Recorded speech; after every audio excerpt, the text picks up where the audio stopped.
Oh, okay, yeah.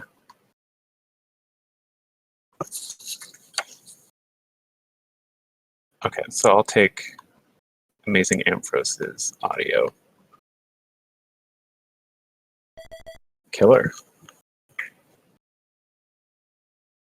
This is going to be a great race. So AmazingAmpharos actually knocked me out of the winner's bracket. So, of course, I'm rooting for him to win the whole thing. Because that's what you do when you lose to somebody. You hope that they win the whole tournament, so that way you can say, well, at least I got beat by the best. I wonder if he knows just how much of my self-worth is riding on his victory here.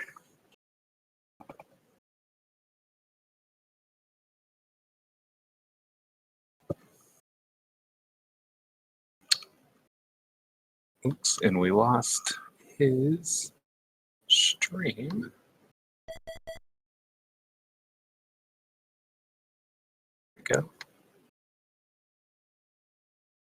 And they're off. Okay.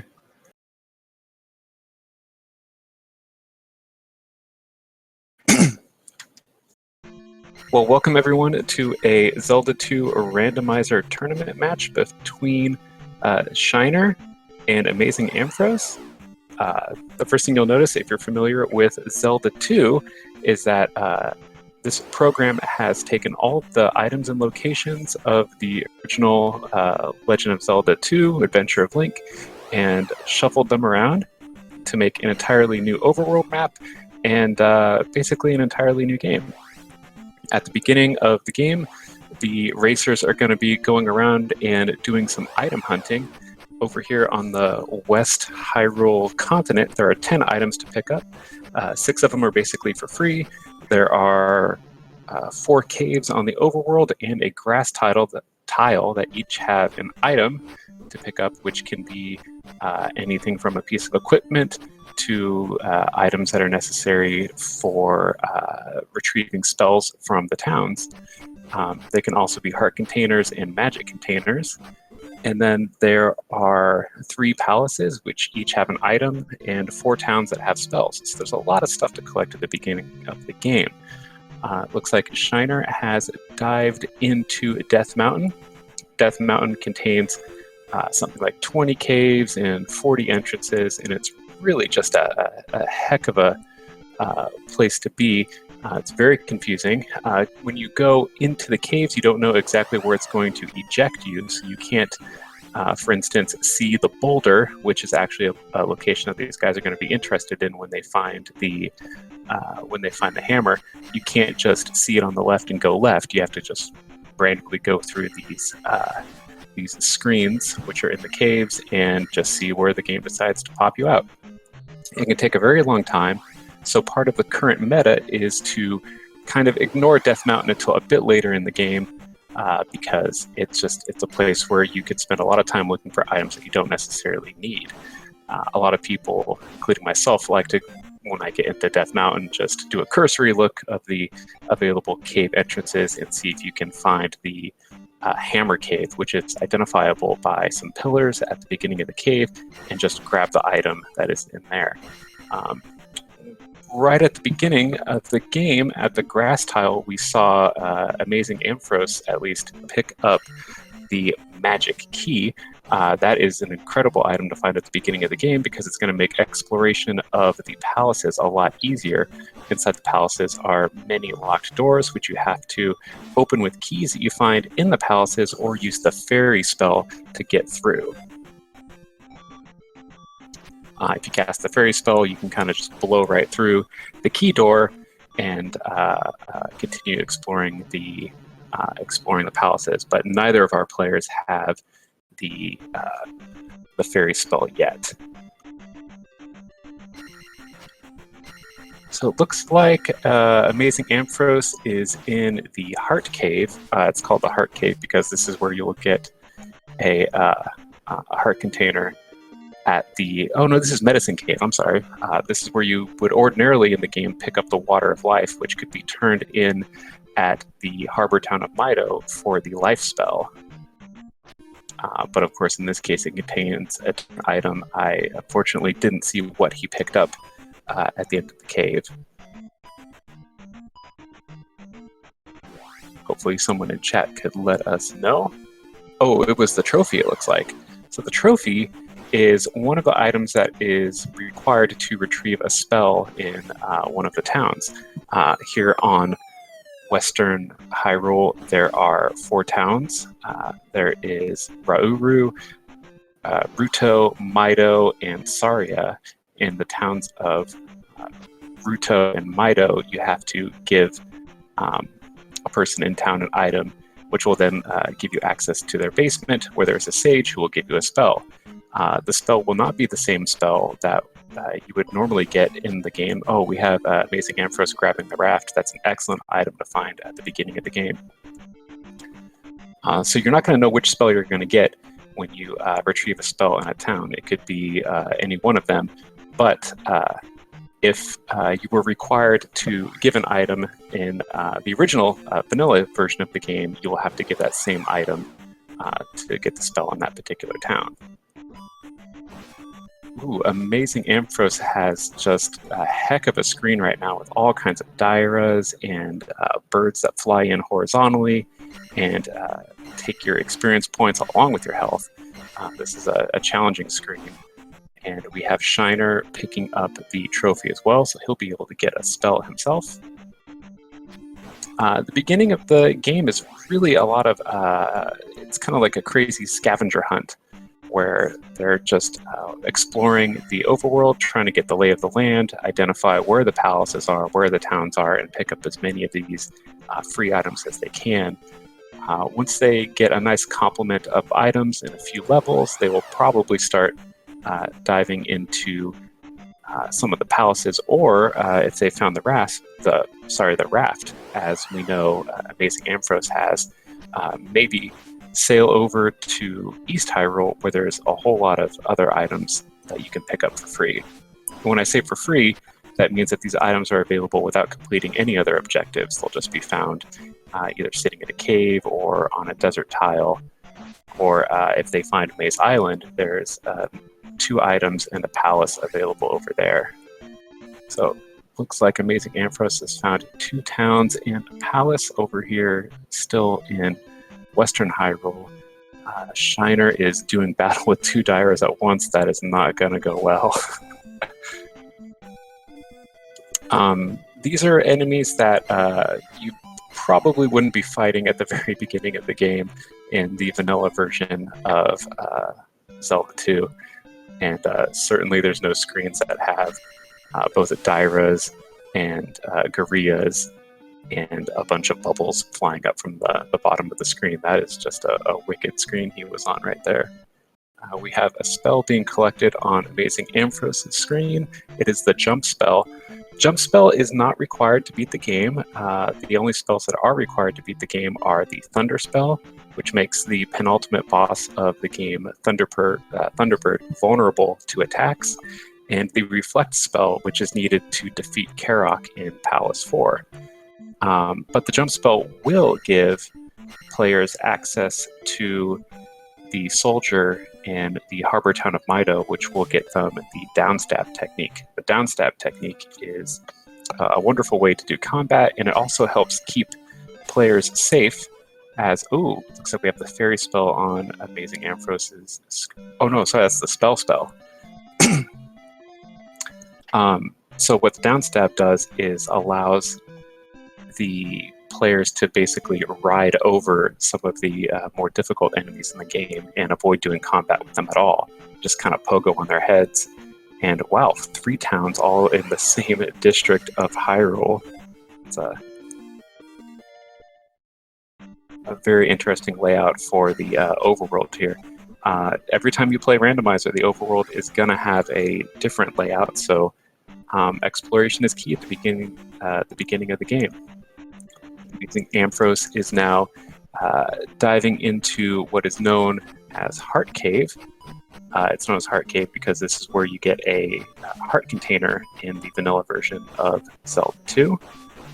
Doing battle with a gorilla to proceed through the cave and find the glove, which is an excellent item. The glove, some people say, is not technically required, but it is absolutely required in the game.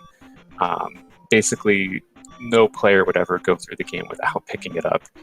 It allows Link to break blocks with his sword. Blocks are barriers in the palaces that will prevent your forward progress. And it's really something that you're not going to want to go into Palace 3 in particular without having. So it's a nice item to find early. If they didn't find it early, it could be one of the items that they would end up doing a whole lot of hunting for later in the game, and that's no fun for anybody. AmazingAmpharos has used the raft to sail over to the east continent of Hyrule. 9 items and 5 spells and 1 attack technique over here. There is 4 items that are basically for free in East Hyrule. 2 of them on Maze Island, 1 of them on a desert tile, a little patch of desert, and 1 of them on a water tile. That water tile will not be available to them until they find the boots, though. As you can see over here on East Hyrule, the enemies do just tons of damage. Level 3 is a nice level to have as it makes your overall leveling scheme in the game easier, but it does not defend you very well from the big hits that the enemies do in East Hyrule. That downstep technique is really going to make things easier, though. Oh, I'm sorry. I guess it's not 5 spells. My notes are incorrect. Oh yeah, there's 4 towns, so 4 spells. My mistake, error.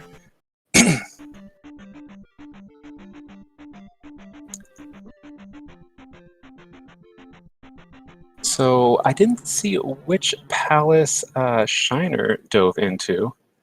Yeah, the chat's having a good time imagining which the extra spell could be. But Shiner decided to go into one of the Western Hyrule palaces.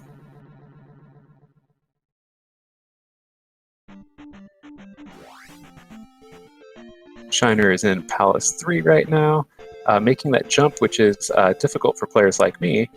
But he's coming out here looking for a key, which is a little strange as he has a magic key. I guess he just wanted to grind some experience off the large enemy that he knew would be on that screen.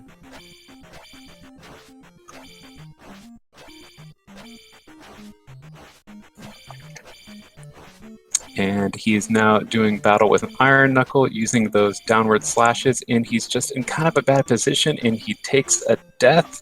Unfortunate. And AmazingAmpharos deciding to battle an orange Lizalfos and is rewarded with a 500-point P-Bag. Another great reason to go to East Hyrule early. There is a lot of these point bags laying on the ground. Many of them are worth 500 points, which is a great way to gain some early levels. Oh, there's the water tile that AmazingAmpharos is walking by right now. That is a location he's going to want to remember for later on in the game when he finds the boots. There will be a useful item there. I guess AmazingAmpharos did not go to Mido to pick up the downstab technique. I sure would have before going over to East Hyrule, as it's so dangerous.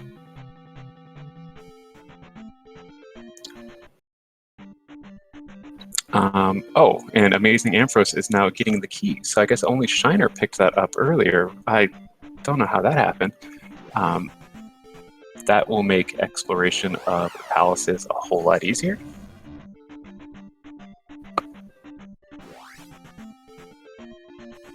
So both of our players on West Hyrule right now. Yeah, these guys are picking up a lot of items that are critical items to the game very early. So I think this is going to be a pretty fast seed. It's sometimes you will find a bunch of spells that aren't useful, like the fire spell and the jump spell, and some items that aren't totally helpful. But then sometimes you get the good stuff. So having the raft and the glove very early on is fantastic. And I think that since we've had such good luck with those items, we can pretty much guarantee that the thunder spell is going to be blocked behind the kid somewhere in Death Mountain later on. Okay, so Shiner is gonna have a tricky time with this Doom Knocker here. Doom Knockers in the vanilla game and in this game do a ton of damage, and when you're stuck in a hallway right there and not able to jump over those hammers, you're just gonna have to tank a hit to get in close to that guy. And I think we have another death. That's unfortunate. Ganon has returned. Game over. I am actually a fan. I like the fire spell. I think the fire spell can be useful, in particular in a Great Palace. So, but it is a spell that is probably the least necessary to complete the game.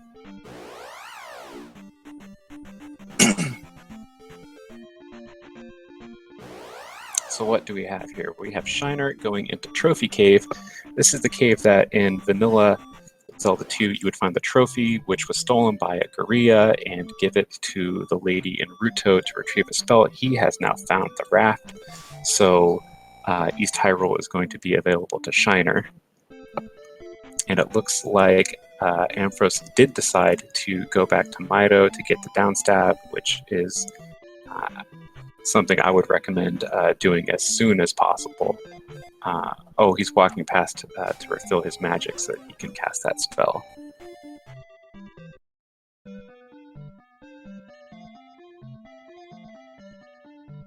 So it looks like, as far as items are concerned, our runners are equal right now, even though they've taken slightly different paths. And pretty close on... Well, I can't see Shiner's levels right now. He's down one magic level and an attack level. Oh, not just one attack level, but still basically neck and neck. Oh, this is still pretty early to tell. Shiner does have access to the boulder, but he doesn't have a hammer. Like I said, a lot of people decide to not do Death Mountain unless they absolutely are proven that it's necessary, just because it can be a lot of time spent exploring and you're not guaranteed to find an item that you actually need. Some people might argue that going over to East Hyrule, since you have the raft, would be a bit more low-hanging fruit, since you do have access to the desert tile and the two items on Maze Island. Shiner taking an unfortunate hit and falling into the lava. Very easy to do. AmazingAmpharos has found the water town of Saria and has retrieved a mirror from across the way and returned it to the woman who owns it, and is rewarded with the life spell, a spell that I am quite fond of. I know that there's a lot of players who take pride in being able to make it through the game without casting the life spell, but it sure does help.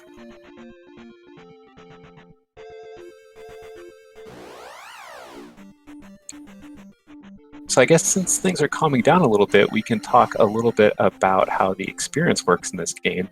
If you see on Shiner's screen right now, he has up in the top right corner numbers that say next. So what that is his current experience, which is 423 points right now, and his next available level is at 590 points. Anytime you hit your next threshold, you are given the option to spend your experience that you've accrued on levels, which are attack, magic, and life. So what becomes important is at the end of Palaces, you are given as much experience as it would take to buy your next available level. And so if that level is something really expensive, you'll get a whole lot of experience points. So what you want to do is be able to earn enough experience to exceed the thresholds of your two lower cost levels, which are usually life and magic, and then spend or have your next available level be a high value attack level, just to maximize the bonus at the end of the palace. So AmazingAmpharos is fighting Horsehead right now, and we will see if we can have the experience bonus illustrated on his screen. He's using the downstab technique to just ride over Horsehead, which is a pretty fun way to fight this guy. Just pogoing right across him. Horsehead didn't stand a chance. Gives a measly 30 experience points, so he is going to go back and grind up to 360 points, which should be enough to exceed his magic level cost, and then he'll be able to take a nice big bonus to buy attack 4. Over on Shiner's screen, he has found, you can see by those pillars, he has found what we call Hammer Cave, the location that in vanilla Zelda 2 you would find the hammer item, which is used to break blocks in the road, those large boulders that we saw. No guarantee of what this item is going to be, but he sure has invested a lot of time to find it, so I hope it's something good. I know that it's a tactic used by players who are maybe not on the same level as their opponents. They think that they're at a disadvantage, so they might do something risky like this, which is to invest time early in the game to doing Death Mountain, because they know that a player like AmazingAmpharos will not be doing this, and hoping that he finds something good that will help him get ahead, and AA will later have to backtrack and find it when he discovers that it's necessary. So he could be making a gamble, or he could just enjoy doing Death Mountain. It is a magic container. That is not exactly what he wanted to find. Okay, so what we saw there is something you can do in palaces, which is to jump over the statue at the end of the palace. So if you don't actually walk across that little dais there, you will not insert the crystal into the statue, and you will not trigger the end of palace experience bonus. So you just have to hop over the center of that thing, and that allows him to re-enter the palace and grind up a little bit more experience points. And then now you can see on AmazingAmpharos' screen, he is going to go from 400 experience points basically to 1,020.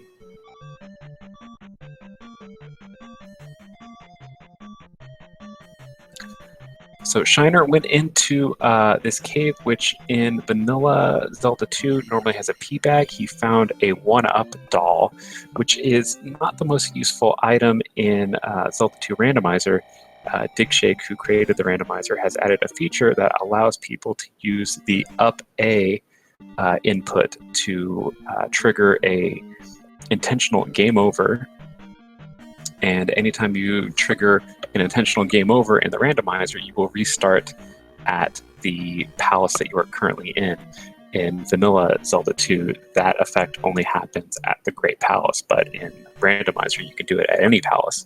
So there's a lot of benefit to taking intentional game overs to teleport yourself either to the beginning of the palace that you're in, or if you're on the overworld, you'll be brought back to the starting palace on the West Continent. So it's a fast travel technique to move around Hyrule quickly. And Shiner where is he right now? Is he just taking a fun tunnel? Okay, so we're going to see the item of Palace 1 is a 500-point P-bag. Good enough for a magic level. So one of the... yes, update does trigger a game over in vanilla. Sorry, I didn't make that clear. It triggers the game over, but in vanilla, it doesn't take you to the beginning of the palace that you're in. So sorry if that wasn't clear. Okay, so Shiner is going through Jump Cave. Thanks everyone in the chat for keeping me honest. So the point bag that we found in Palace 1 is the item that would be the candle in Randomizer, but because the tournament settings are friendly to novices like me, players are given the candle for free at the beginning of the game. So the location that would have had the candle without the tournament settings instead will give you a 500-point P-bag.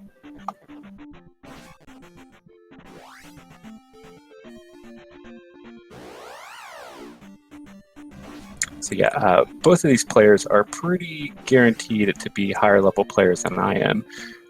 But we needed somebody on commentary, so you got me.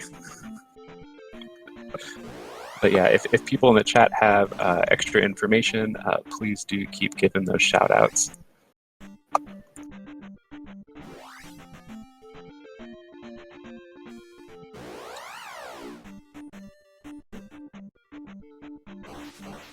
So I'm not quite sure at the moment what our players are looking for right now. Oh, AmazingAmpharos is looking for a fight right now. He's doing battle with 2 Dairas. Oh, and we have Bagu. So this is Bagu. He is a well-known recluse in West Hyrule. You find him in a forest tile, and knowing Bagu is good enough to let the soldier who guards the drawbridge in the water town of Saria, good enough to give you access to the bridge, which is a way to move across Hyrule because you don't know where the other end of Saria will be.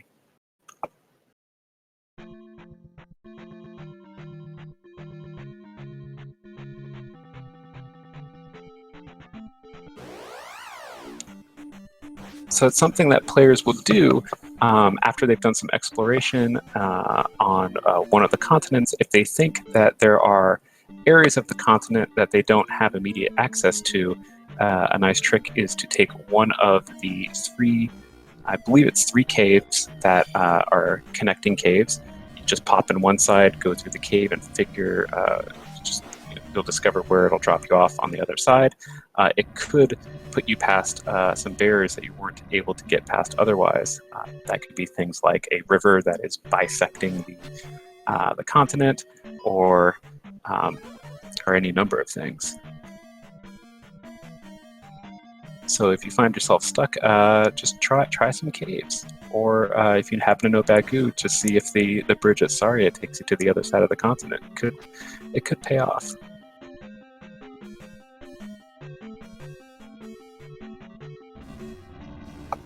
So we have AmazingAmpharos now. He has entered a palace. You know, he's got the glove. He's got the magic key. So there's really no reason to not clear some of these palaces right now. Oftentimes, people will save these palaces for later because they don't. They're not guaranteed to have the tools available to complete them. But really, no harm doing it right now.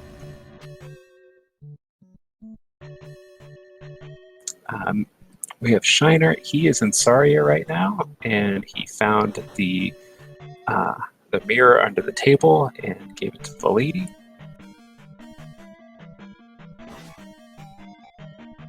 Okay, so we are on an item screen.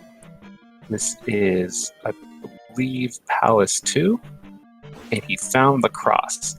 A player at the level of AmazingAmpharos is probably not super stoked to find the cross. What the cross does is it makes invisible enemies visible. The invisible... Ooh, and we triggered an angry bat inside town.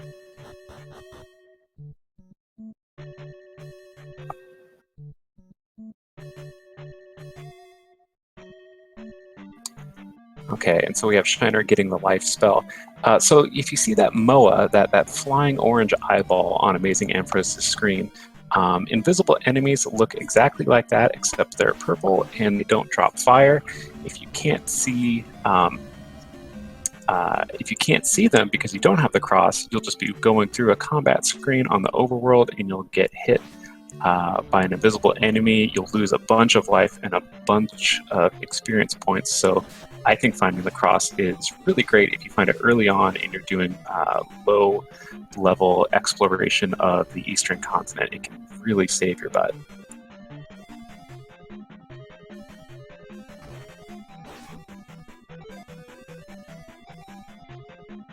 Both of our players are in palaces right now. Just clearing some... I mean, you're going to have to go through these at one time or another, and here we have a boss fight on Ampharos' screen. This is Helmet Head.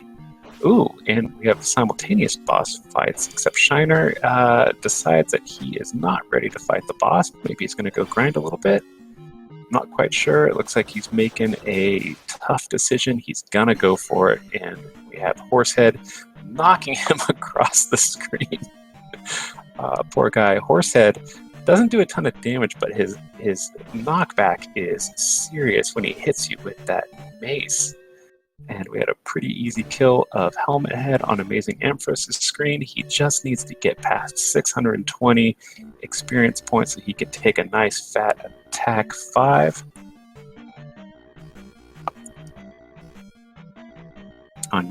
You can see that Shiner is he's taking his nice experience bonus for attack 4. So really, the players are doing very well at managing their experience. There's only a little bit of grinding on Ampharos' side. Overall, not too bad. If you have to grind less than 100 points, it's really worth doing. So yeah, so he's gonna get about 1,000 experience points. So well worth the time, I think, to go back and fight that skull bubble. And I'm assuming that Shiner is going back through the palace to get the item out of Palace 1. He is going to be bummed when he finds out that that is just a 500-point P-bag. He has his webcam on, so I'm going to see if he does a nice big eye roll when he gets it. That is the usual sign of someone who finds an item that they didn't need. No, Shiner is stoic.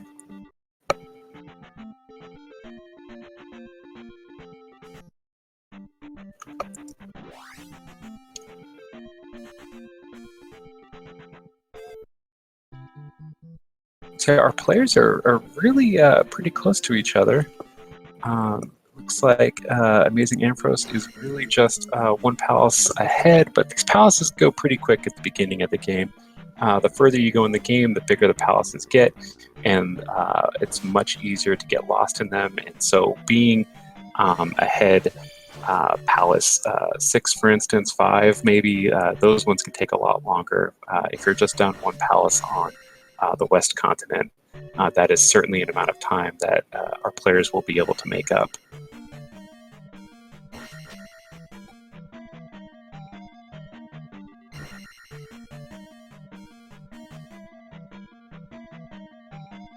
So you can see AmazingAmpharos making use of the handy glove, the glove item that they picked up, which allows them to break blocks with their sword. Much tougher to get through these palaces without it.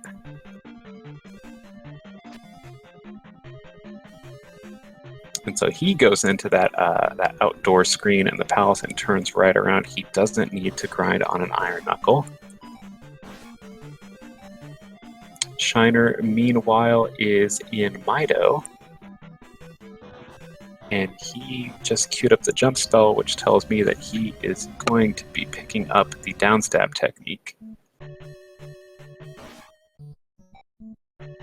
Downstab technique really makes fighting the boss of Palace 3, Rebanak, really makes that fight a lot easier. It's pretty difficult to knock Rebanak off of his horse if you don't have downstab, but it is possible by doing usually a jumping crouch slash. But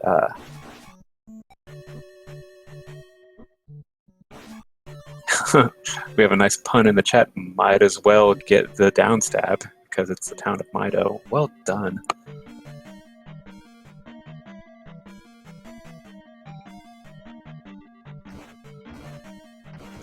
So if AmazingAmpharos is in Palace 3, then I'm guessing that Shiner just walked into Palace 2. See, this screen would definitely not be possible to get through. Oh, yes, we saw a death here earlier. This Doom Knocker means business. Those hammers do a ton of damage. He's approaching the item room, so we're going to see what this palace holds. Is it something good? It's a heart container.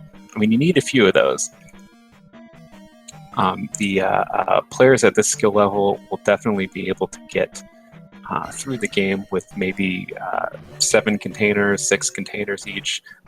But once you get lower than that, the game starts getting much, much harder. Magic management becomes very difficult if you don't have Yes, and of course, when you pick up a heart container, it refills all of the life that you have available to you at the time. He was pretty low, so that's an all right item to find early on. I think that a player at Ampharos' level really likes to see items that are absolutely vital to completion of the game. But you know, when you only have 4 heart containers, I think it's okay to get 1. Dick Shake in the chat, the man who created the randomizer for us, says he beat the game with 4 containers once, never again. Yeah, that does not sound like fun. Shiner, meanwhile, is picking up the item from Palace 2. He now has the cross. That grin that Shiner has on his webcam when he picks it up, I can't tell if that's a giant grimace or not. I like the cross, but of course, I am not on the level that these players are. At the top of your screen, you can see the seed placement that these fellows had in the bracket at the start of the tournament. This is based off of their speedruns live points. Ampharos was the number 5 seed, and Shiner was number 12 seed.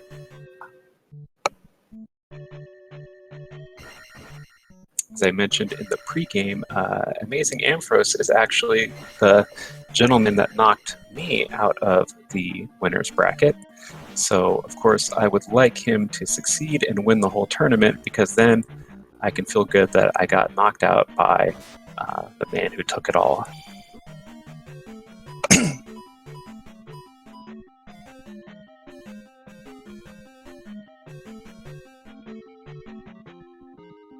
All right, and so we have a boss fight on Ampharos' screen. This is Rebanak.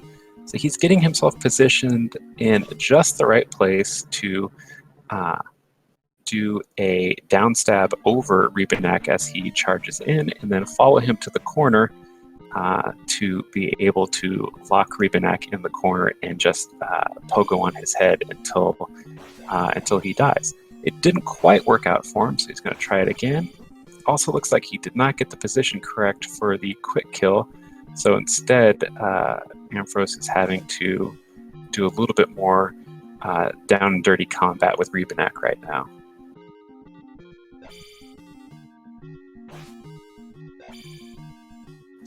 Ooh, and Shiner is on... I really dislike those screens where you have the 2 statues sending downward diagonal bullet streams into the center of the screen while also dealing with a blue iron knuckle. That just sucks.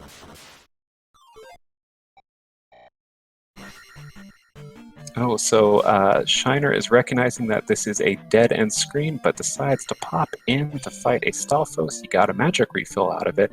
Don't know what he's going for down here other than the key, which he doesn't need. I think he was hoping that maybe that tin suit that's bouncing around down there was a larger enemy and he could pick up some experience, but that was unfortunately not the case. We did see that Ampharos succeeded in getting the big experience bonus off of the statue at the end of the palace, so he has attack 6, well on his way to his ideal leveling scheme, and he is now exploring East Hyrule. So what just happened on Ampharos' screen is he walked onto what is called a fixed encounter tile. So there's tiles on the overworld that every time you step on them, you will be forced into one of these side-scrolling combat screens. Every time you step on it, you'll be forced to go into it. That's why they're called forced encounters, but you can't see them.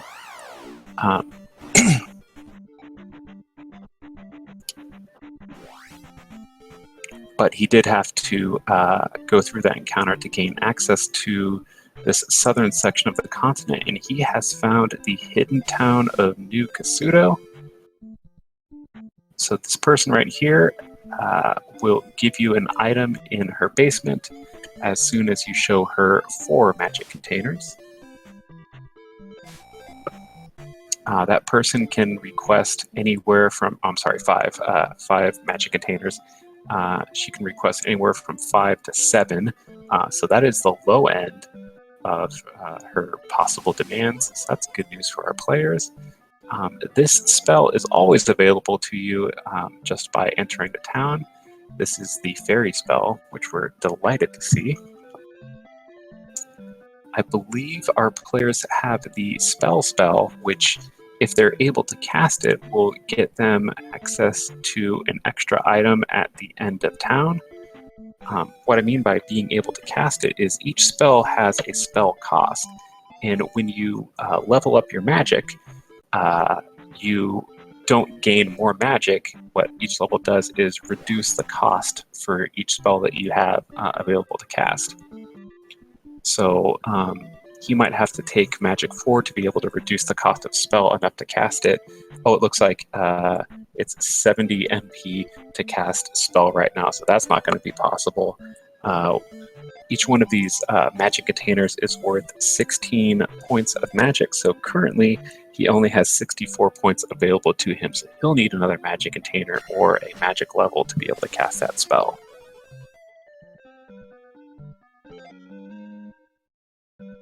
Ooh, and here is the fire spell.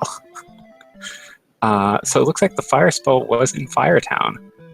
So Naburu, this town that we're in right now on Ampharos' screen in Vanilla Zelda 2, is also the location of the fire spell.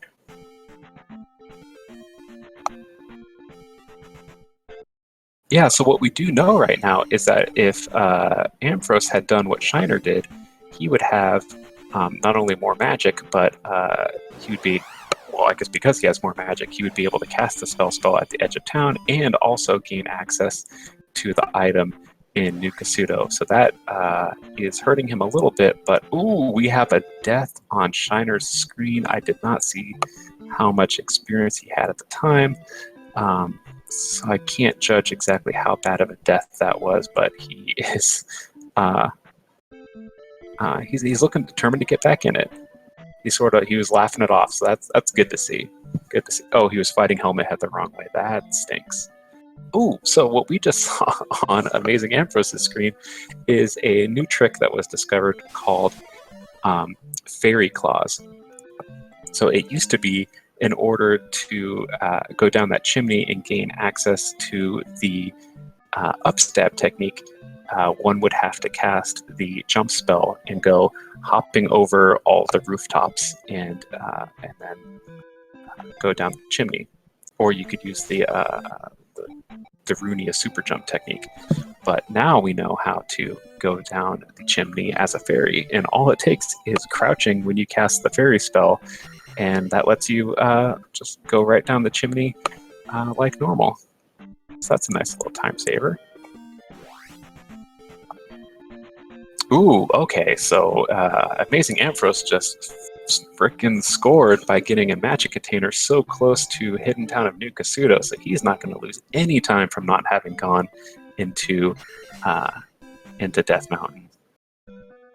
That is his lucky day. So now this lady is going to let him into the basement, and we're going to see what item we get here. And apologies to Shiner for not looking at your screen because I wanted to see what this item is. It's a heart container. Uh-oh, that is that is the dangers of using downstab on breakable bridges. He accidentally plunged a hole to his death into the lava. That is just bad luck. Sometimes it's very difficult to avoid doing a downstab on Fairy Claws is actually slower than Super Jump. Thank you, Dick Shake, for the info. Yeah, so a lot of players like to do these like jumping crouch slashes as they hit the ground, and that makes it very easy to break the block that you're standing on. And we have another death in this horrible lava room. This is a difficult screen because not only are these kind of tough jumps. Oh my God, we are in the lava again. poor dude is just having a heck of a time. He takes an up A. I think that's a really good move. He's already lost a couple lives. Doesn't want to get too deep into this dungeon with only 1 life left. It was another heart. I think, JLo, we got another heart out of... oh no, we got a heart out of... we got a heart out of the lady's basement, so I did not see what he got for using the spell. Hopefully... Oh, it's the hammer. Okay, there we go. Sorry, I was watching Shiner's battle with these breakable blocks in the lava, and we are clear of the lava. We never want to see that screen again. My apologies when the action starts heating up on one person's screen. It's hard to watch both at once. Okay, so we have Ampharos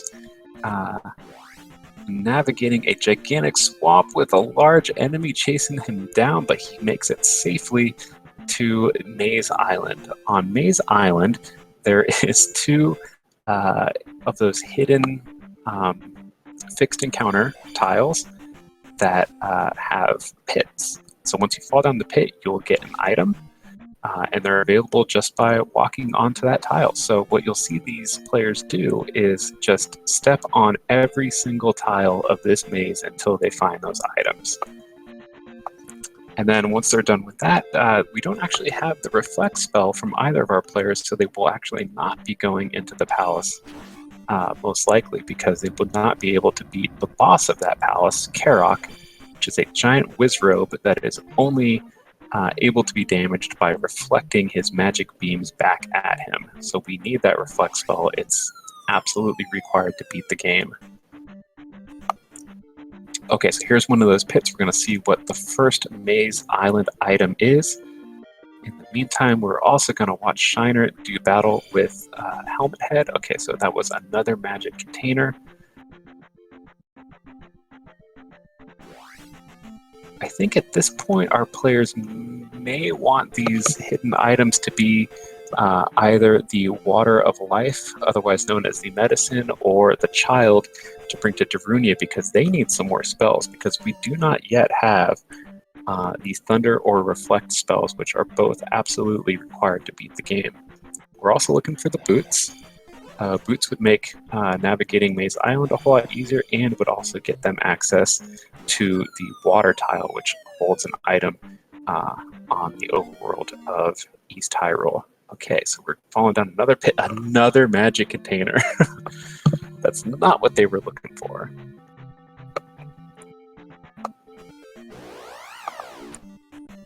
Alrighty, okay, so we have the hammer, so we're going to check out this cave over here in Western Hyrule. Hopefully it contains an item that is useful to either getting one of those 2 spells that we were looking for, or the boots. So this is what we call Magic Cave, because in the vanilla version of the game, this holds your first magic container. It's just a heart container. It may be now that we have to go to Death Mountain and dig an item out of there. We know that one of the 2 items that's required for getting spells in the game is going to be on West Hyrule continent. That is going to be either the Water of Life or the Child. Those 2 items cannot be found on the same continent. And that's the Child. Okay, so AA is going to go back to Darunia on the east continent of Hyrule and cash in that kid for what is hopefully a very useful spell. And let's see what Shiner's up to right now, because AA is just going to be doing some walking for a little while.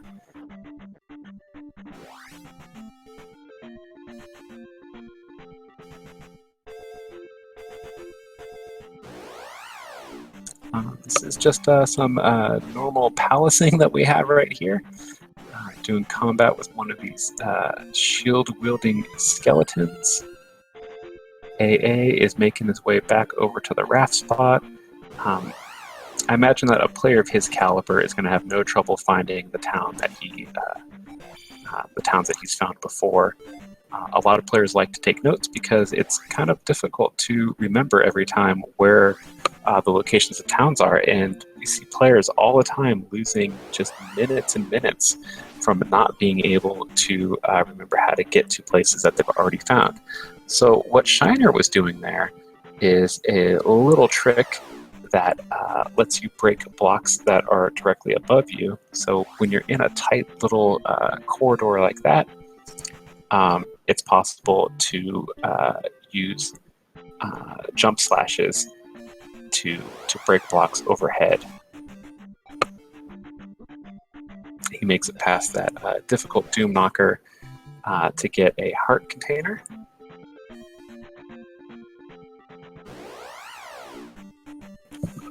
But so the players who don't take notes are players who are just able to memorize all of these locations really well. But I know that I take a whole lot of notes, and many of the other players in this tournament will be stopping to take notes that they don't get lost.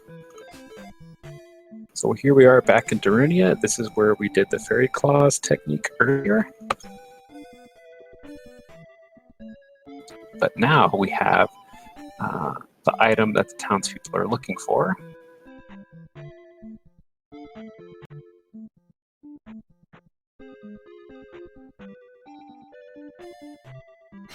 So we can see as Shiner's going through this palace, he is trying to do combat with just about everything. He needs to kill as many things as possible to be able to get his experience past that 620 point threshold. There we go. So we have the Thunder magic. Thunder is required to beat the game. It's necessary to make Thunderbird vulnerable to sword attacks. I think he may have preferred to get the Reflect spell first, because that would let him beat the palace that he actually has access to right now, which is Palace 4. But it is something that you need to get eventually, so not too bad. So what we know now is that the Water of Life, which is required to get the spell out of the harbor town of Mido, is going to be on the East Continent. We also have not yet seen the ruined town of Old Kasuto. So that's another spell that is a spell location that's missing. And that one you can just walk into town and pick up as soon as you find it. So we have a couple places left to get the Reflect spell. All right, so we are going to see a Rebanek fight on Shiner's screen. He has himself in position for the quick kill. Does that, looks like it worked. And oh no, Rebanek not being cooperative, but he gets back on top of him and just pogos right onto his brain piece, and down goes Rebanek for 200 points and gets him past the threshold to be able to take a nice attack level bonus from this statue. So yeah, it's a particular place that you line yourself up on the floor, and you do a down stab. When Rebanek comes in, you kind of pogo over him and chase him into the corner, and then as long as you just keep bouncing on his head, he will be knocked off his horse, and you'll just be able to kill him with really no effort.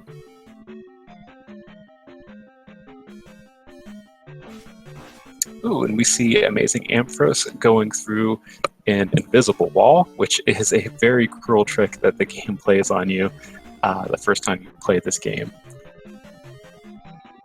I think there is an NPC, a non-player character in the game, a townsperson, who gives you a clue that the palace has some false walls or some cryptic clue to that effect. But if you happen to not talk to that person, you will just spend a whole lot of time in this palace not knowing where the heck you're supposed to go. I believe since there is a false wall, that means that we are in Palace 5, which is Guma's palace. The boss of this palace is a large dude who swings a flail and will just hit you like a truck.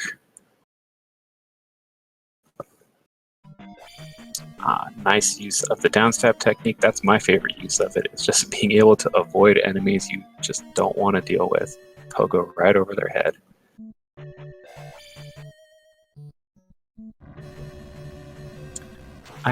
Doesn't look like AmazingAmpharos is going to have to stop to kill a whole lot of stuff if he doesn't want to. He can really choose to just kill the enemies that are easy to deal with. That is the main benefit of keeping your levels pretty low.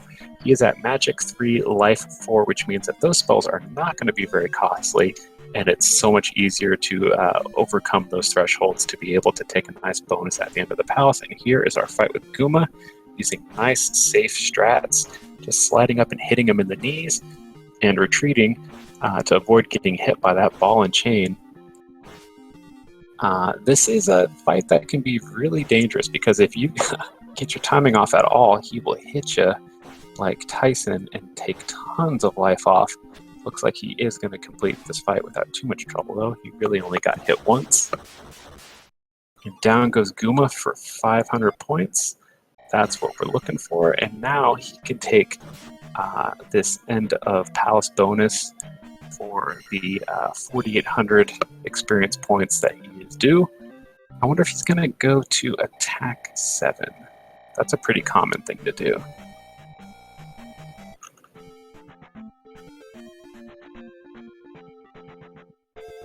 So really, when you get towards the end of the game, the difference between attack 7 and attack 8 is not really a big deal.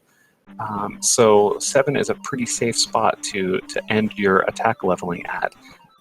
It really only matters for... Oh, and wow, we have a Guma fight on Shiner's screen as well. I did not realize he was already so deep into this palace. For the purposes of fighting Thunderbird, I think it's only the difference between 2 or 3 slashes on Thunderbird. So a lot of people like to stop leveling attack at 7 and just put all of the rest of their points into magic and life levels. Okay, so we found the abandoned town of Kasuto, and we got the shield spell. Casting shield, I believe, halves the damage that you take from enemies, which is great, but not what these dudes are looking for. Ooh, and we got hit by Guma on Shiner's screen, but he has 2 more lives. Yeah, it does look like Water of Life is required to get the Reflect spell. I believe that could only be on the water tile now, so I think we need the boots for that, because we have seen the desert tile already, and I think that the Water of Life is an overworld only item, but maybe someone can say for sure in the chat.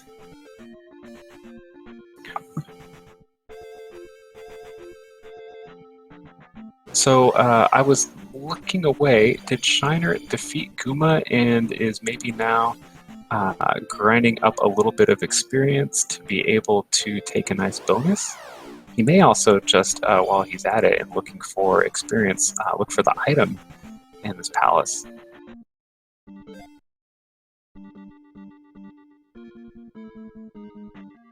Yeah, I believe that this is farming that we're doing right now.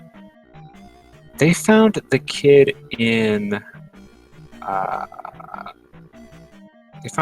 Death Mountain underneath the boulder, Spectacle Rock, which I think means that the Water of Life is going to be on that water tile.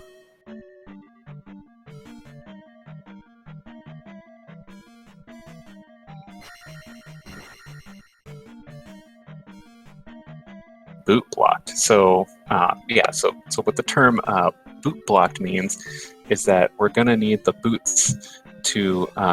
what is this interesting technique that Shiner is doing here? Oh, he's chewing through this this formation of bricks. I believe it's because he wants to jackhammer that Mago there. Those Magos are pretty juicy in vanilla Zelda 2, but that one only gave 200 experience points and doesn't look like he's going to be willing to fight this blue Iron Knuckle. He doesn't have a whole lot of health. This is a risky business. Oh boy. Shiner, oh my god. This is just getting worse and worse. Oh man, I hope this ends well. This might not end well. Okay, so it looks like Ampharos is in Palace 6 right now. What is going on? I'm sorry, Ampharos is in Palace 6 right now. He's looking for Barba. Really making good progress through this game. He's going to come out of this with a nice time, assuming that it doesn't take too long to find the boots. There we go. Wow, he killed that Iron Knuckle. I thought that was going to go so badly. That's awesome.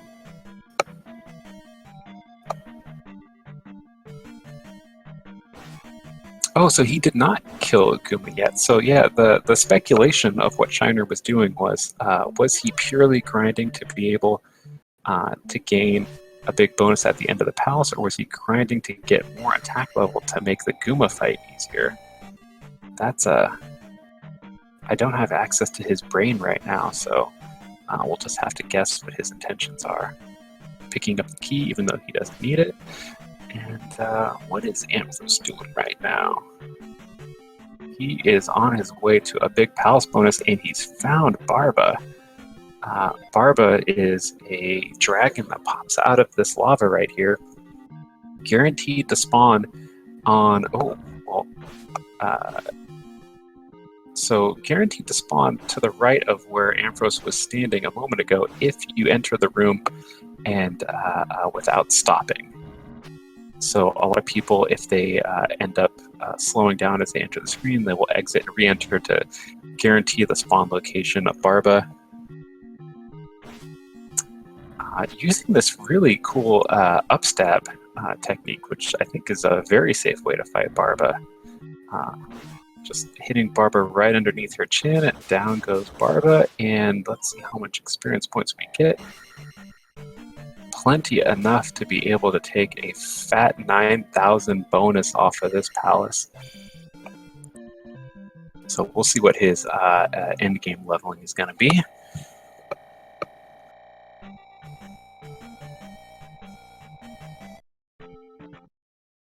Guma fight's slow going. Not a whole lot of life or magic left, and a whole lot of hits left to do. You know, this is a fight that it doesn't seem like it should be difficult, because like all you have to do is slide in, hit, and retreat, but it is not easy to stop exactly in range to be able to make contact with Guma, but not run your body right into Guma. So this is a little bit more tricky than it looks, and just so dangerous when you know the kind of damage that flail can do. So, oh, we have a double KO, and Shiner is flipping out. Oh no. Oh man, he was just rocking back and forth, grabbing his head. That is one upset dude. I feel so bad. That sucks.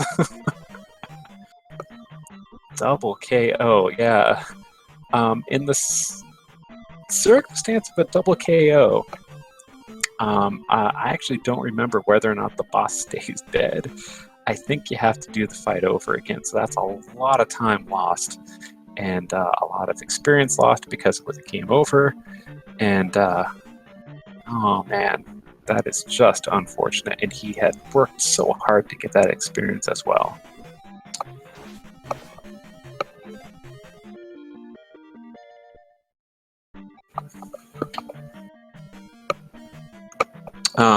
So I was a little jumping the gun there with AmazingAmpharos. He is not stuck with his end game leveling off of that gem. He still has the gem from Palace 4 because he has not defeated Karok yet, and actually has no way to defeat Karok yet. So we are definitely just going through palaces looking for boots, because those boots are absolutely required to find the Water of Life to be able to kill this Wizrobe.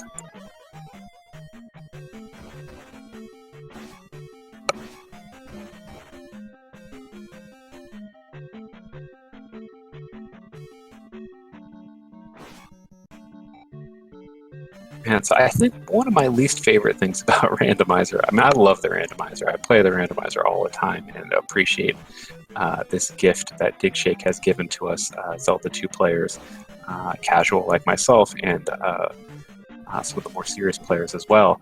But something that I do find quite frustrating is the amount of these flying moas, those eyeballs that drop fire. There is not nearly so many of those guys in the vanilla game, and they just make life miserable inside these palaces. Ooh, do we have fire strats from... Yes! And who said fire wasn't useful? Look at that.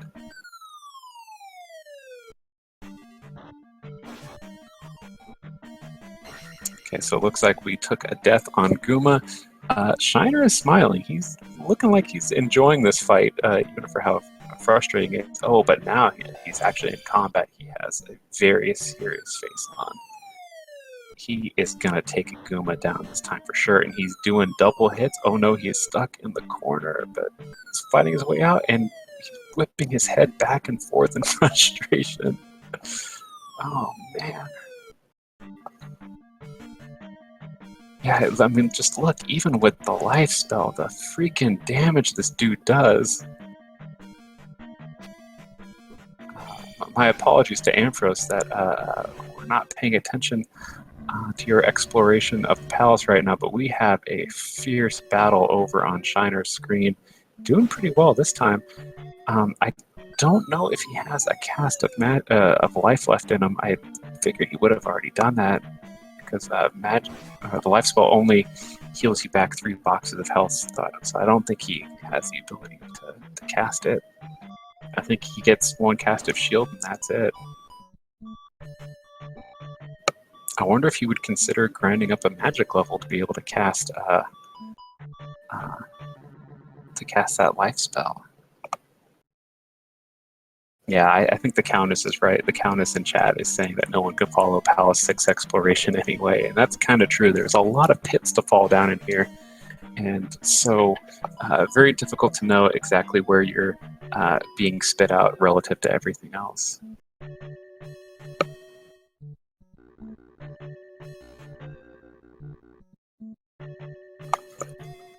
So if they were not looking for the boots, let's say that our players did not need the boots to beat the game and had all of the required spells to finish the game, we probably wouldn't see any of these attempts to find items in the later palaces. The palaces just get bigger and bigger, so finding the item at Palace 1 will take you just a couple minutes because it's so small and it's very easy to know which room you're in. But these bigger palaces, you can spend tons and tons of time looking around. But I think we've actually found the item room right now. So we're going to get the quick kill here on Reepenak if he complies. He does. He gets stuck in the corner, and we are just stabbing him right on the head. Nice, safe fight. Grabs the key, and we're going to see what this item is. Oh my god, it's a heart container. Damn. So these guys are having to go absolutely everywhere to find these boots. And the seed was starting off so well. I mean, I didn't want to be cynical or anything, but it's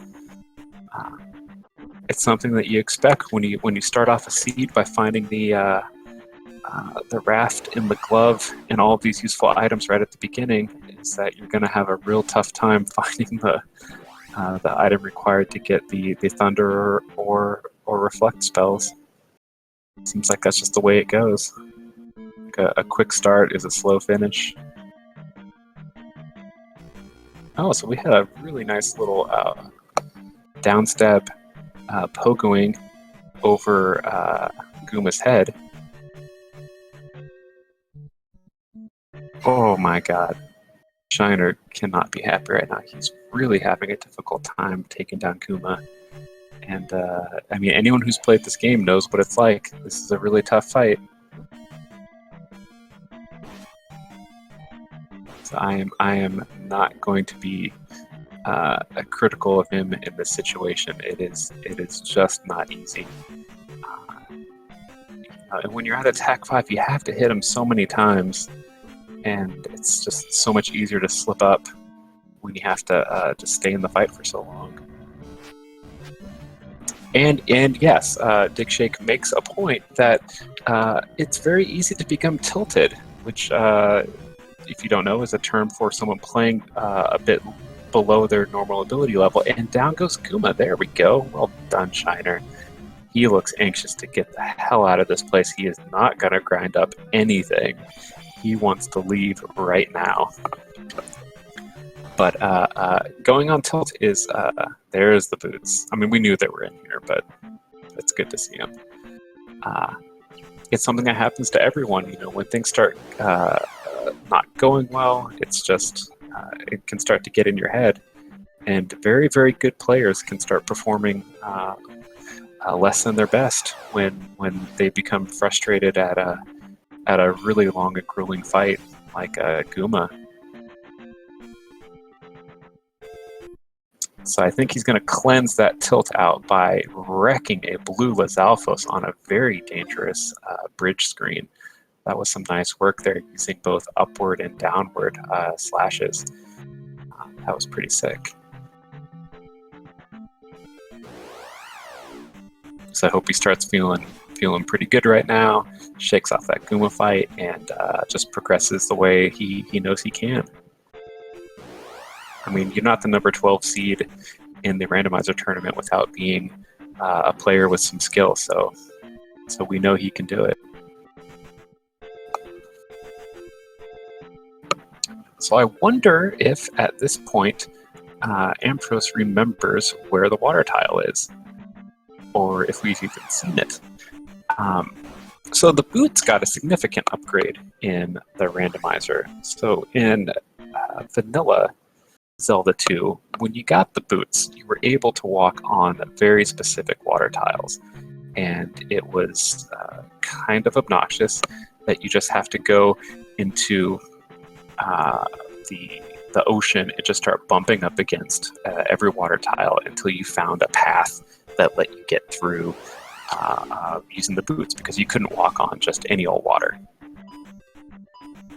But in Randomizer, you can walk on any water tile that you wish, so long as it's within the bounds of the map.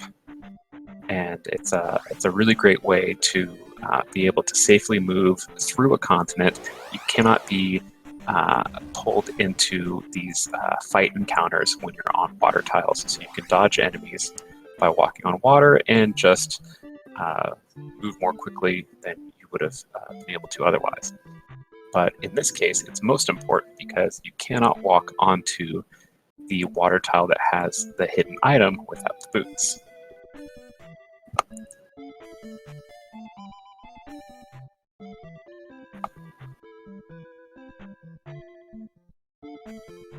Oh, and it looks like he did.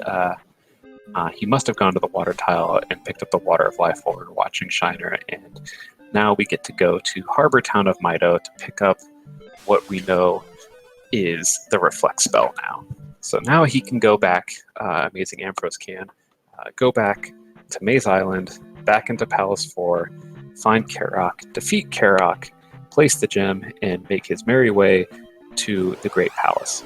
The Great Palace is protected by a large electrical barrier that won't be disabled until we've placed all 6 of these gems into the 6 palaces.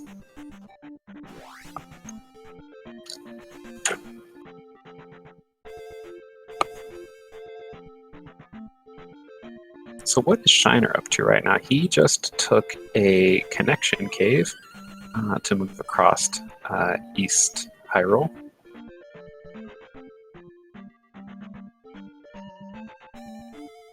So here you can see the we see AmazingAmpharos making good use of those boots, just walking on any old water tile he pleases, and Shiner making good use of some of these 500-point P-backs that are just laying around East Hyrule. So Shiner at this point does not have all of the information that we have. he does not yet know that the reflect spell is boot blocked. So he is doing the right thing, going into New Kasuto, and he's going to cast the life spell at the end of town and pick up an item, which I believe in his case is the hammer. So he hasn't even gotten the hammer yet, hasn't gone through those hammer caves, so he's quite a bit behind at this point. Unfortunately, Palace 5 really took a lot of time, and Ampharos was making good progress during that time. Oh, and you can see just how much quicker going through Maze Island was when you can just walk on the water tiles.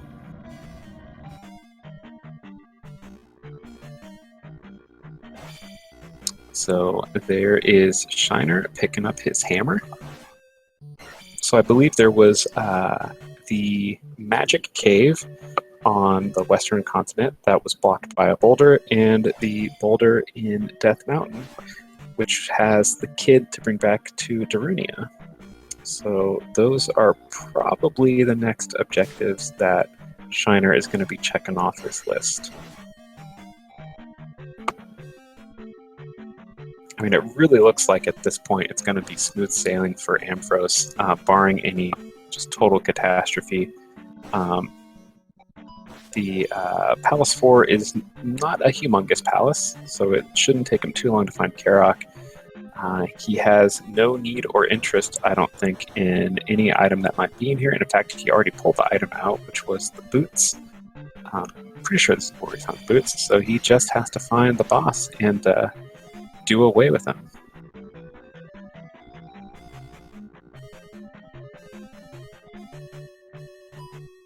So what you see is when you're looking for a boss in one of these palaces, bosses are always entered from the left side of the screen.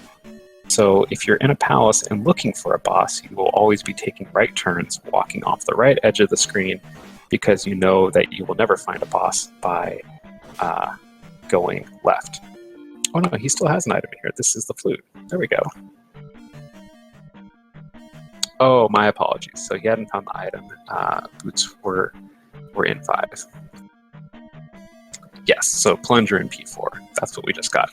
The plunger item, which is it's actually the flute, but people say it looks like a plunger, is used to remove the river devil, which is a creature that is sitting on a path tile, blocking your progress forward.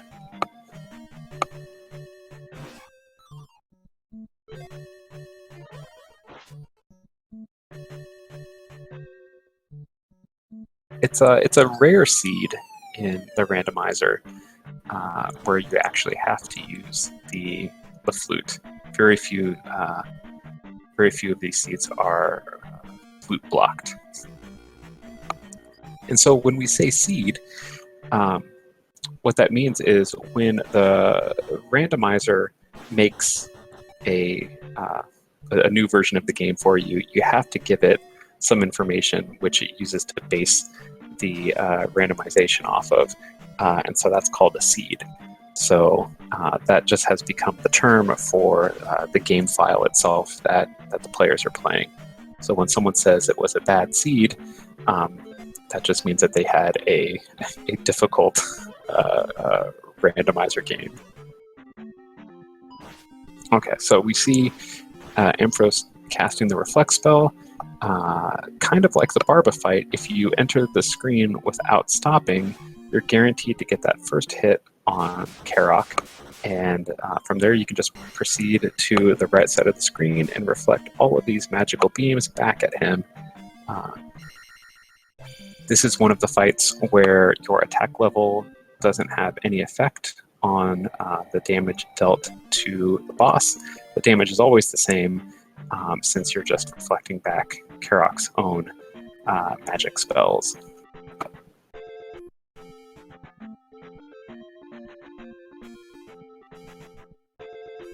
Alright, so unless I missed anything humongous, AA is just going to head straight to the Great Palace. And Yeah, I mean, he's got levels 776, it looks like. That should be more than plenty to get through the Great Palace. I mean, the Great Palace is quite large, and a lot of crazy things can happen in there, but he's got a ton of heart containers. He's got 7 magic containers, pretty good levels. I think that this is not going to be too difficult for a player of his skill. So I guess we can talk about the tournament settings for the Great Palace. A setting has been checked in the randomizer to shorten the Great Palace. So the Great Palace has a set number of rooms, usually, and the randomizer would ordinarily just shuffle those around and put them in any order that it wants and create a new Great Palace for you.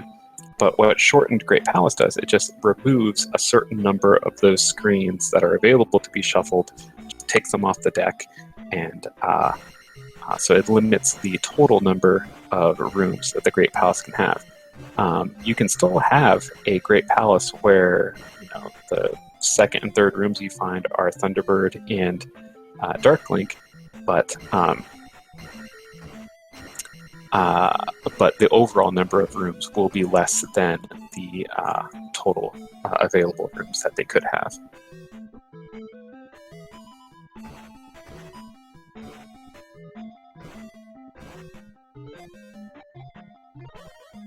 Ooh, so that is a very easy thing to do there, where AA broke just too many of those blocks on that screen, so that he had to cast the jump spell to be able to get away from that Bluebird Knight and proceed forward.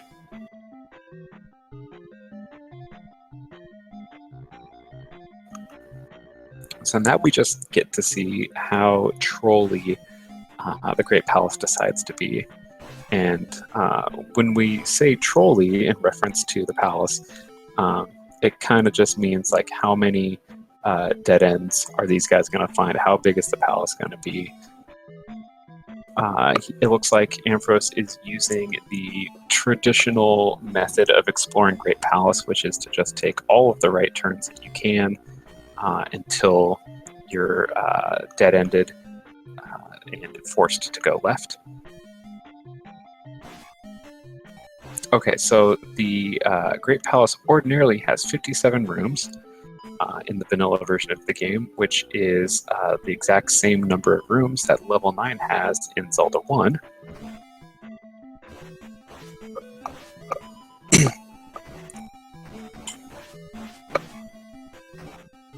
So I'm not sure exactly what the total number of rooms with the shortened Great Palace is.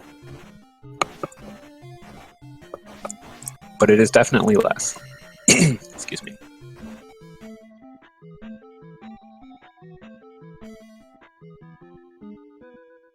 Okay, so that's a dead-end room. So we know that going right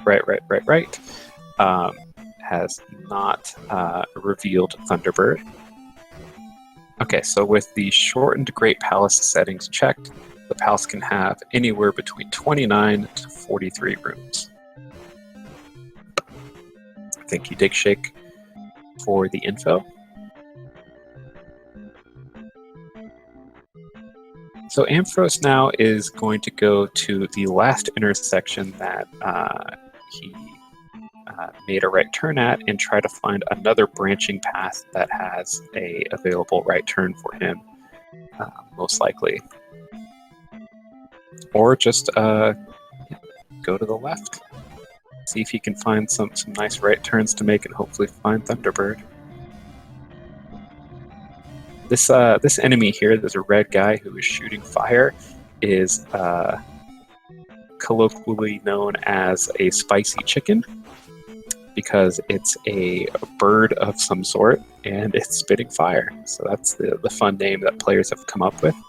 We have a visit from King Bot, which is an overlarged version of the blue slime enemies that we've been seeing throughout the game. Those are called bots. The red ones are called bits. So we know that that blue guy as King Bot. That enemy is only available to be... Wow! King Bot with the kill.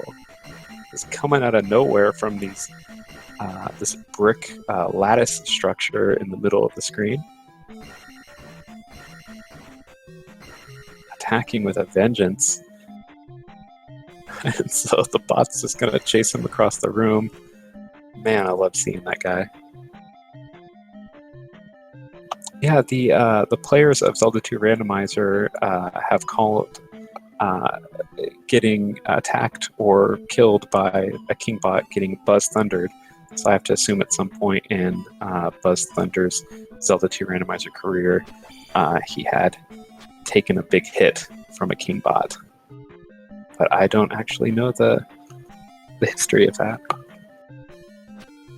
But it's a nice thing that's been happening in the Zelda 2 community because there's so many of these tournament matches and so many people doing commentaries that the small pockets of randomizer community are becoming a much larger group. Ooh, and here we are taking what is sometimes known as the Fairy of Shame in traditional Zelda 2 speedrunning. Sorry, the Fairy of Shame.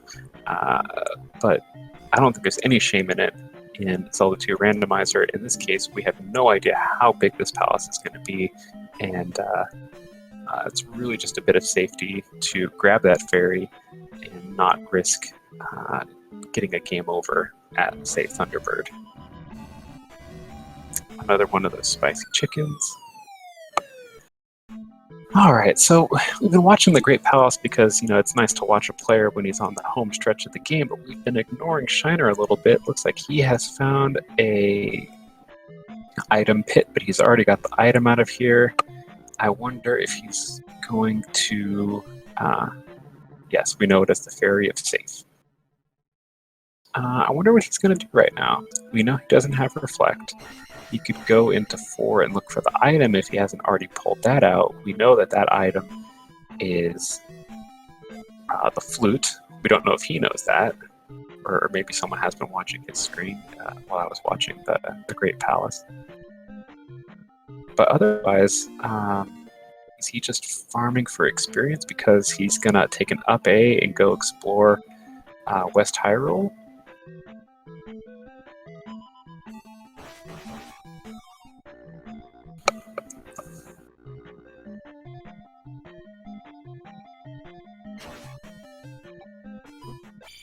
So yeah, AA forced to make a left turn here because all of his available rights have dead-ended. This is what we call a trolley Great Palace, where we use our normal best exploration techniques and forced to double pack anyway. So this is the kind of thing that could shift the balance of a race. If these players were entering Great Palace at around the same time, and let's say one of them had decided to take an early left, they could have avoided all of these dead ends that Ampharos is going through right now, and thereby save a ton of time. But what's interesting is that these players have no idea where the other person is because they can't watch each other's streams, because they would be revealing to each other all of the hidden secrets of this new randomizer shuffle that they've got going on. So it's interesting sometimes to see players using strategies that seem to reveal that they think that they're either ahead or behind in the game. It's oftentimes a very risky thing to take let's say a pit in the Great Palace after you fight Thunderbird, because in the tournament settings of Randomizer, Thunderbird is required to beat the game, which means that you are guaranteed that Dark Link will always be found on a path after Thunderbird. But the risk of taking a pit is that you don't know where the pit is going to drop you off, and it could drop you off before Thunderbird. So it's a dangerous thing to do, and people usually explore all of their options before taking a pit like that. But we saw in a race between Enchantress of Numbers and Digshake last weekend, Enchantress of Numbers took the pit after Thunderbird and gained a couple minutes on Digshake, and that was really what sealed the race for her. So it's an interesting strategy that you can use to play against the conventional meta and hope that the conventional meta fails the other player, and thereby saving you a bunch of time. Oh, I think Dick Shake is upset that I'm bringing up a bad memory.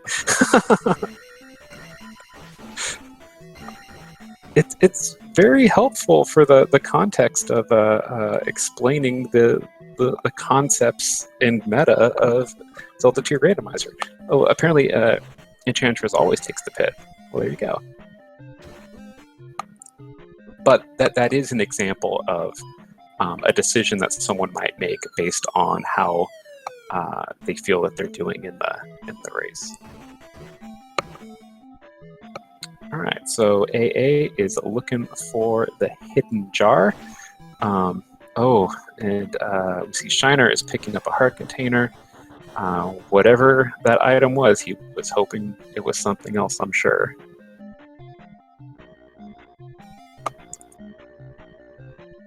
So, sorry, I've been so wrapped up in the exploration of Great Palace, I haven't seen. Did Shiner go back into Death Mountain already and pull that boulder-blocked item out of there?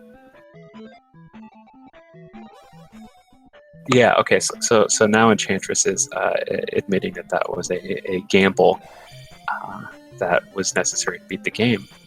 Yeah, that's I think that was a very valid tactic.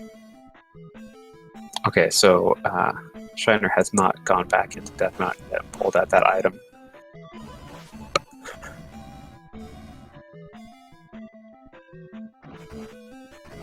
So in Spectacle Rock, which is the boulder, and avoiding getting Buzz Thundered, well, halfway avoided it.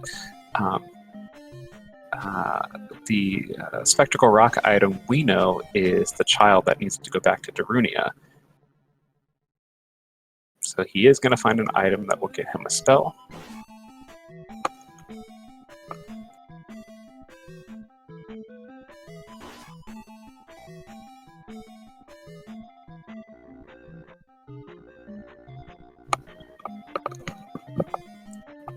Yeah, these players are very, very close to what's called 100%ing this game, which is something that I think players don't enjoy when they're playing Randomizer.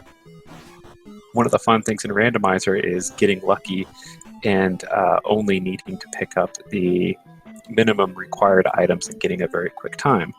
But sometimes the game just requires you to grab tons and tons of stuff. And these guys are grabbing just about everything available in the game. I believe that for Ampharos right now, it's just that 8th magic container is what's keeping him from grabbing absolutely everything the game has to offer. And yeah, Ampharos has discovered just about every room in this freaking palace, but here is T-Bird. So casting the Thunder Spell for 50 magic. The Thunder Spell is what removes that veil from in front of Thunderbird's face and makes Thunderbird vulnerable to sword slashes. So what we see here is Ampharos is manipulating Thunderbird into this pendulum movement that causes Thunderbird to be at the low point of the screen, right at this center dais here, so that you can get some nice side slashes on Thunderbird's face.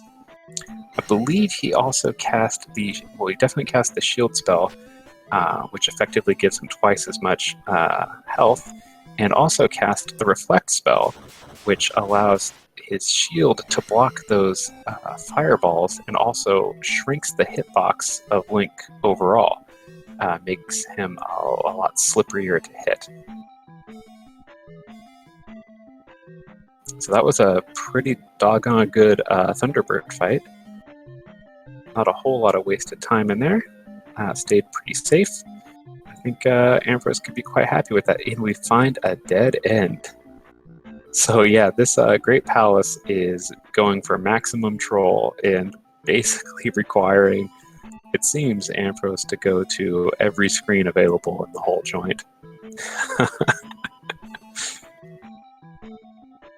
Yeah, it's funny for us because we get to sit here and just enjoy how obnoxious this palace is being. I'm sure when you're in a tournament race and you don't know where your opponent is at, like the last thing you want to see is more rooms in the Great Palace.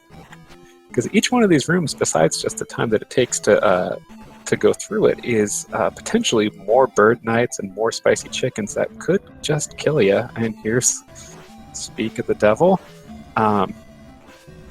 Okay, so luckily he got forward of those fireballs that are tracking him on the ground, able to get a few hits, and only took one hit. So that's not so bad. But yeah, that's the threat. You know, every screen could be loaded with dangerous enemies. And here is Dark Link. Oh, Shiner is holding his face. I think this seed is doing some serious mental damage. I hope his spirit isn't broken. All right, so here's the final boss of the game. Link has to fight his shadow. A safe technique is to just stand with your back to the corner and keep your sword slashing. If you do that, the only way Link is going to be able to do... Whoa, well, okay, well, we took a death anyway. That's okay. He has one more life. Basically impossible to die at this point. But if you keep your sword flashing in the corner, Link basically will only be able to hit you by jumping directly on your head. So it's a pretty safe strat. It's almost guaranteed to work just so long as you have more than just a couple boxes of health. I believe if you jump at the same time as... Oh, we have the Mexican stand... Okay, no, that only lasted for a moment. There was a really exciting fight.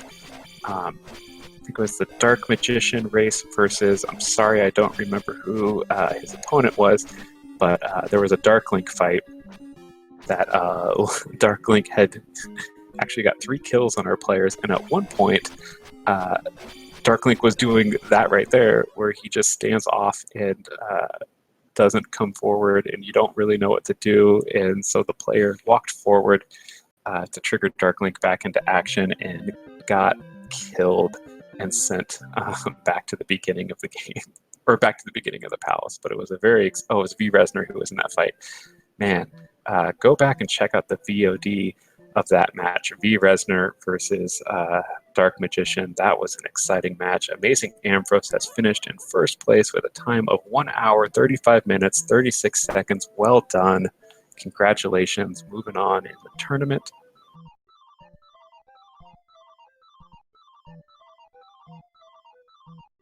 Saved high roll.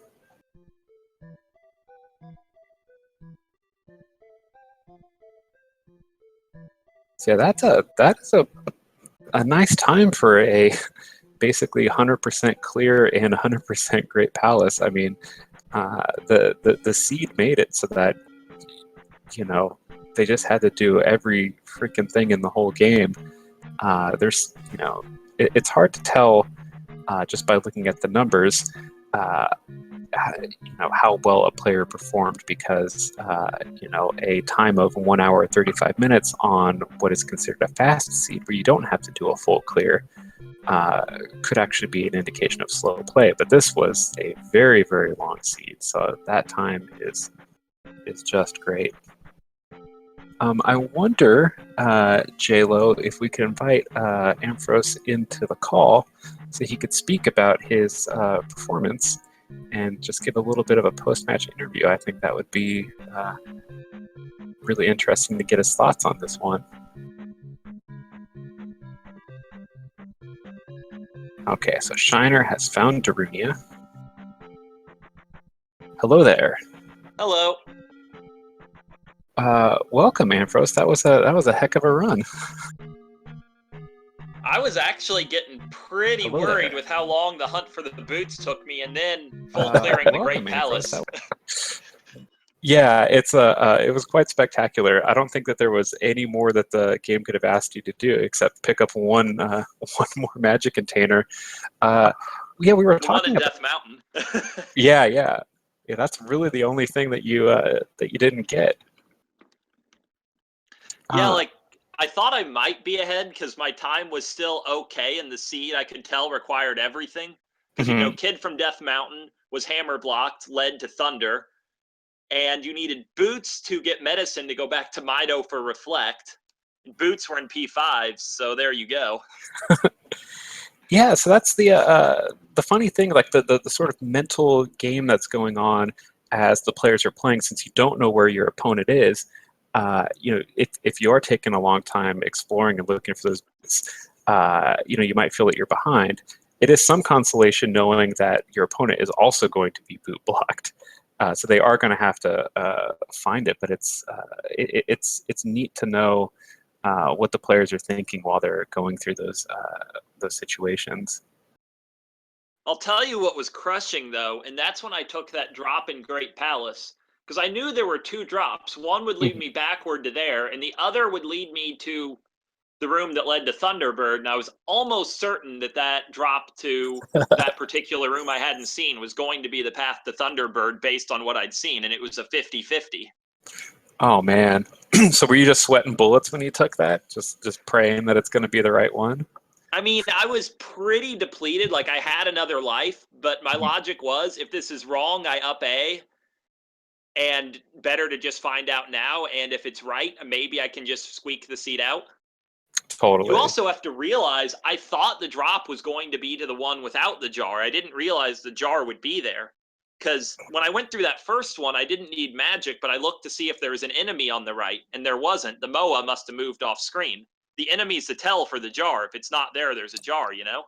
Oh, that's a good piece of information. I didn't know that. But sometimes if the enemy's a Moa, it'll fly away before you can see it, and that's what happened to me there.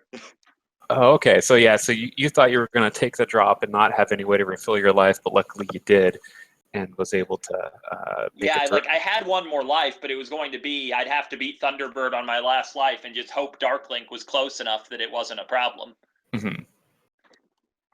Yeah, but I bet by the time that you beat Thunderbird, you would be hoping that there wouldn't be a whole lot of palace left. It turns out that I there was knew actually, based on what I'd seen there could not be much palace left.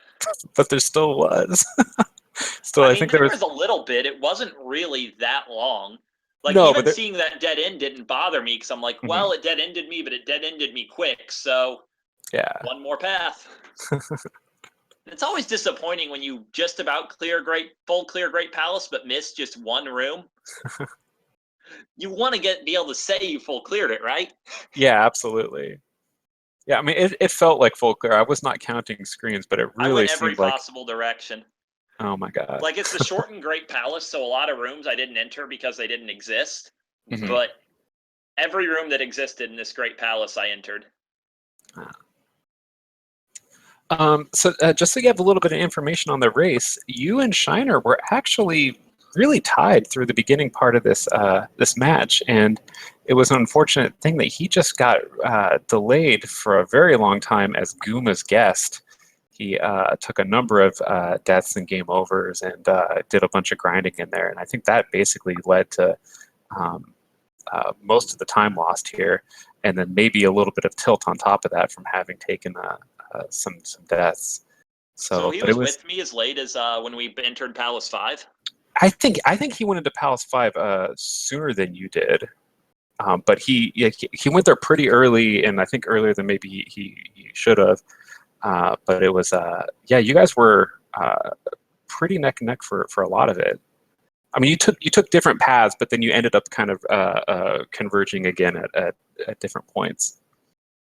Yeah, there So. were a couple points that really had me nervous. Like I never found the P bag cave in West Hyrule. So that Mhm. hammer cave that led to like a heart container or something else useless was I knew it was only a 50-50 of an item, but I had no clue where P bag cave was, and I didn't want to run in circles for a cave I might not be able to reach. Mhm. So I'm like, I'll just look for palace items and hope those are maybe the boots or the hammer so I can check this out, or the horn, which at that time I thought might have been required. It turned out not to be. You have one of the few things that wasn't required. Yeah.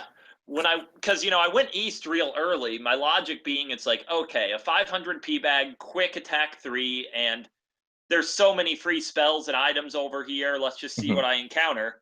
And what I encountered was Dig Shake getting paid because the swamp lobby got well represented in East Hyrule.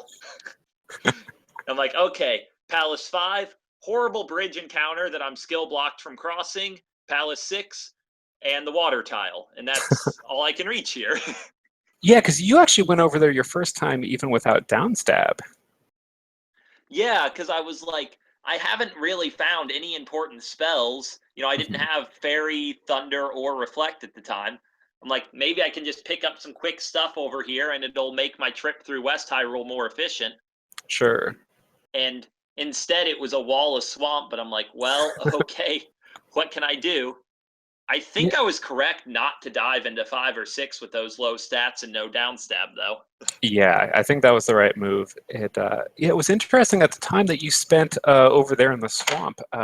Shiner had gone into Death Mountain early and found the magic container, which was in the Hammer Cave.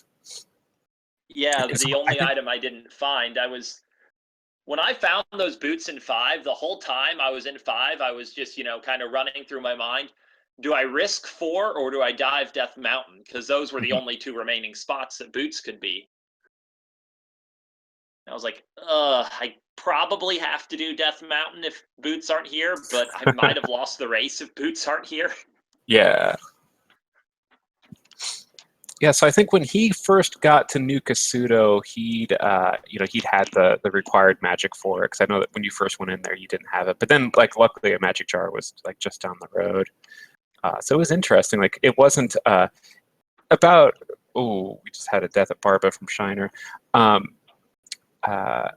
Like, I think halfway through the race, we pretty much knew it was a lock, barring any major fails on your part. But towards the beginning, like, we really weren't sure. It was pretty neat because, like, you guys were taking different paths but remaining fairly equal.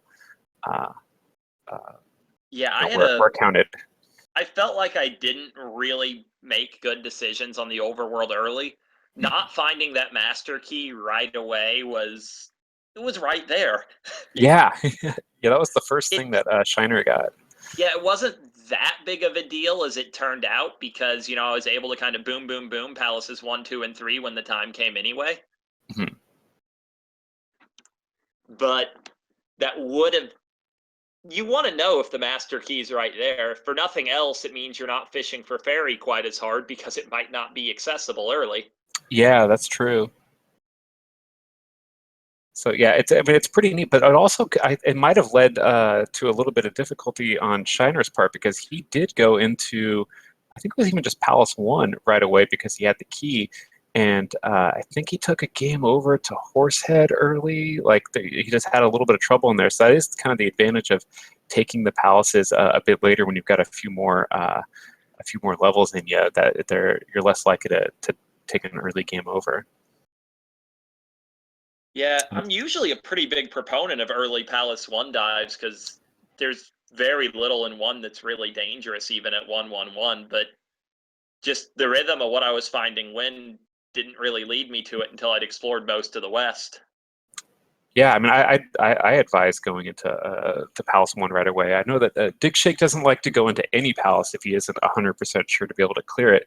But there's just so many keys in there that's very rare that you're actually going to get key blocked in it. And there is a fairy in there, and like, it takes a pretty nasty screen, which is kind of rare. And it's a small palace, and you're going to find an item pretty quickly. So it's a kind of safe bet. But I think it. I might be maybe he went into Palace 2 and took his set. He went into a palace pretty early and had some trouble. Yeah, like Palace 1, though, I lost a lot of time in there because I ended up it looked to me like I was 20 experience short of my threshold, so I went back and grounded out. And then as I was on my way back to Horsehead Spot, I saw I needed 30 more. And I'm like, great, I just lost a lot of time for nothing. I should have jumped over the pedestal from the start. Oh yeah, so you were the one who jumped over that, because that was a neat thing to talk about. Because I think a lot of people might not know that you can exit the palace without having to take that level up if you don't want, and you want to grind up a little bit more. And when it's one of these early palaces that's pretty small, that's not a bad option if you need to, because it at least refreshes some of those larger enemies. Because the problem is, if you need to go back to grind, you're walking through screens you've already killed everything in. Yeah, and I think I showed the most fraudulent method possible to fight Horsehead, the downstab cross-up method. I was really enjoying that. I thought that looked really cool. I mean, it's a lot slower than fighting him right, but it's totally free. You will never lose or even get hit when you resort to that method. Yeah, and do you ordinarily do upstab on Barba? I'm fairly... I'm not going to say I'm comfortable with it, but I'm terrible at that boss, and I'm more comfortable with that than with most other things. Yeah, I'm actually interested in that because Barb is definitely my worst fight. So maybe I should try upstab. Like, if I'm being real about it, the only boss fight that I felt went well was Helmet Head, who I wrecked. Yeah. Like, my Horsehead, I had to resort to slow strats. I totally missed the spacing, I think twice in a row on Rebenek. I had the bad RNG strat on Karok, but that's, Karok. Guma went okay, but I certainly played it safe. And my Barba's always a train wreck. Yeah, I mean, I think you only got hit once on Thunderbird, so Thunderbird was pretty good. It was maybe a cycle or two more than you would have liked, but Oh yeah, Thunderbird played around up there a bit, but I did avoid damage against him pretty well. But like, I just saw the magic costs that Magic 7 represented. That's part of why I wasn't worried about optimizing my life level. I'm like, I can already see I can afford Jump Shield and Reflect. Thunder only costs 50. It was completely ridiculous. I was like, Thunderbird's going to get bodied even if I play badly because I'm just going to have all the magic. Yeah. Yeah, that fight is a lot better. I mean, because you had all of your life containers, almost all of your magic containers, all of the spells that you could ever want. It really takes things going bad to lose that fight. I mean, it could happen, but it's pretty safe.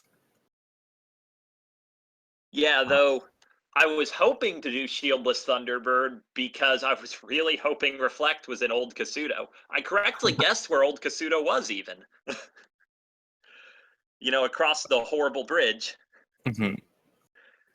I have to admit, I missed your I missed when you accessed that. That one took a little while to find. It seemed like we were getting kind of deep in the game and no one had found that yet. Yeah, it was after you crossed the Great Dig Shake Swamp, you passed Palace 5, and you saw the bridge with the absolutely horrible encounter that I was foolish enough to think I could do at Life 3 and Attack 3. You got to this northern little island that was also a swampy island, and it was just kind of up in the corner of that. I figured it was probably there because I'd explored most of that whole southern area and hadn't seen it. Yeah. Oh wait, do we have Shiner in the call? Yep. I must admit defeat just as much to Guma as Ampharos, I think. Guma was quite difficult. Oh yeah, I found out just how much of a fraud I am. I can't do speedrun strats on that guy. It was basically a Dark Souls fight. With the stats I had, I got two-shot by boss Guma, and I think I had to let him... What were your levels at? They were like 5-3-5 or something. It happened to me twice where I was like greedy for a big level up off a crystal, and then I game overed. I'm gonna go back and watch the VOD. Actually, I'm not that good at Zelda 2 Randomizer yet, and I've never got a sub 2-hour time, except when I played Simple. I think I got like a 159. Like I PB'd actually. Oh, it was 156. That's what I got. That's my only sub 2-hour time. So I'm really curious how you beat this seed around like an hour 30, because I was saying to myself, I'm gonna go into Palace 6, and if the item isn't the boots, I'm gonna quit. Because I haven't found the boots yet, and I think I've deduced that the Water of Life is on the island tile.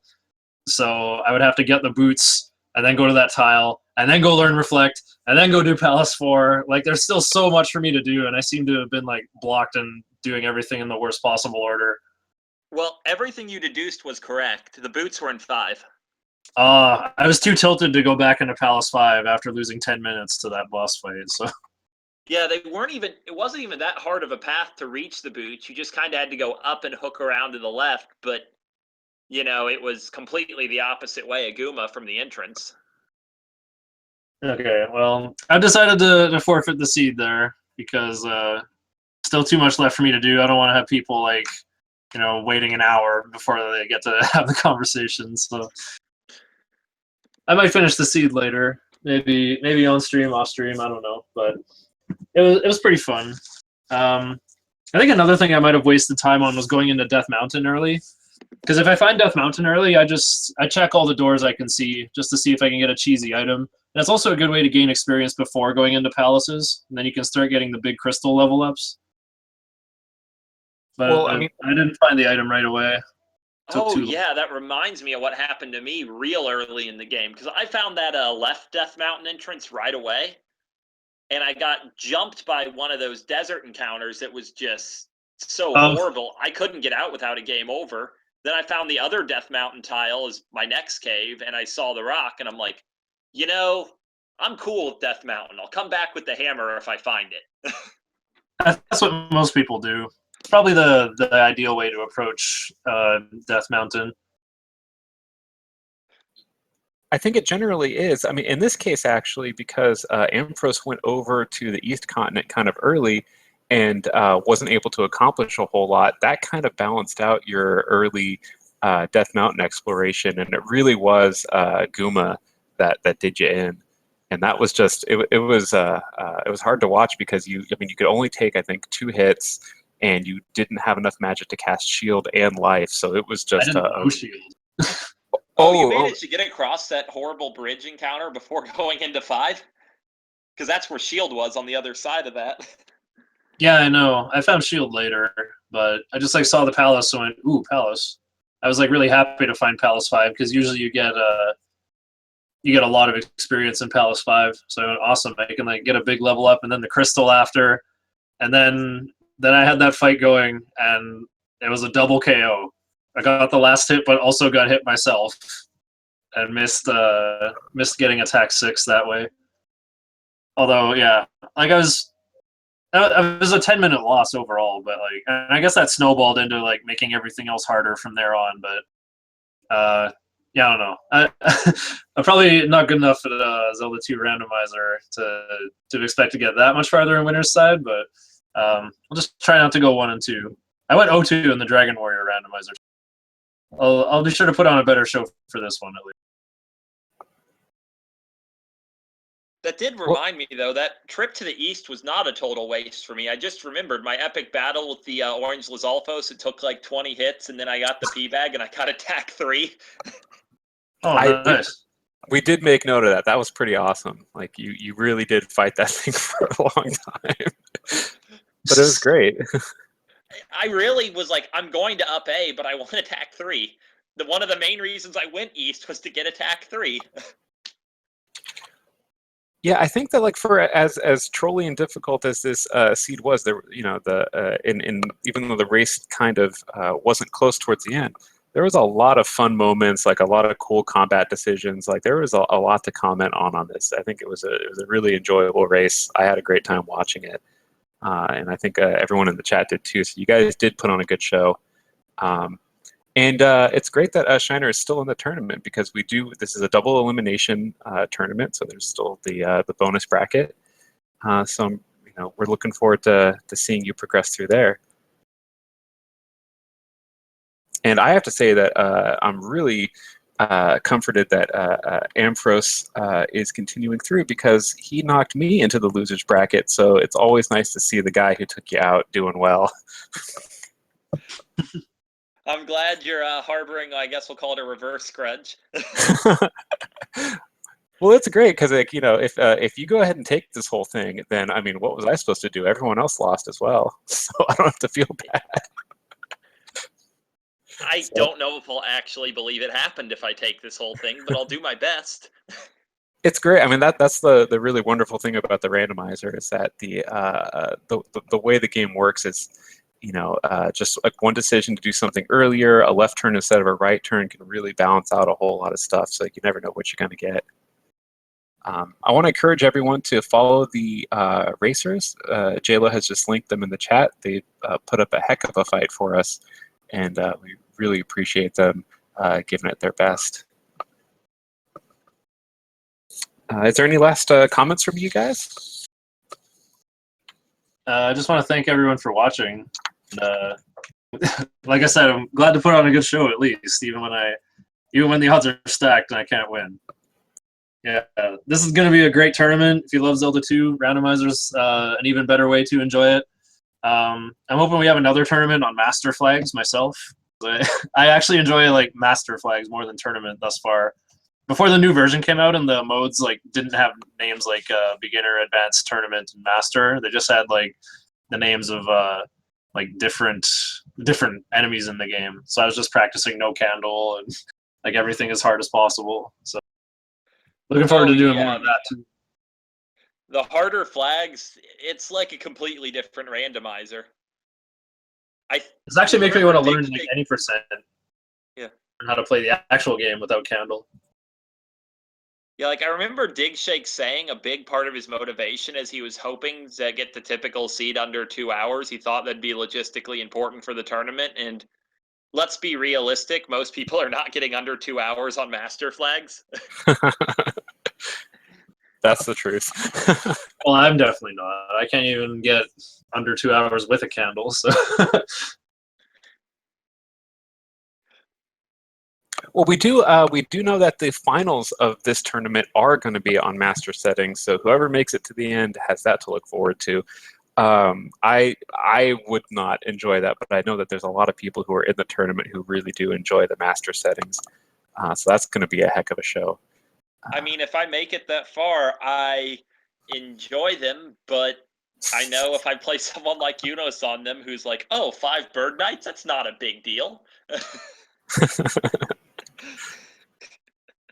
Yeah, the master flags, like, it really does become a game of survival at the beginning and just risking everything to maybe get one life up, maybe get one level up. It's just it's a much different, like the tournament setting lets it be a bit more of a scavenger hunt, and it's not so much about safety. And I really feel like Master Seed is all about the safety and just barely being able to survive the whole time. It's pretty interesting. It's definitely a different vibe. Yeah, I feel like with the level a lot of people have reached with all the tournament practice, the early game might not be quite as bad as you remember it, but Great Palace is probably going to be about as bad as we remember it. Like you thought when you saw me doing this Great Palace look nasty, it was nothing. Oh man, yeah, because it's going to be the full extent of Great Palace, plus it shuffles different kinds of enemies in, so you could really Which get means there's on average twice as many bird nights. Great. And I wonder how much swamp we get on master setting. I do think that if there's one flaw with the randomizer, it's we need an extra swamp flag. Just more swamps. Well, I'm sure Dig Shake will be happy to oblige. You know, he needs a new velvet suit, so.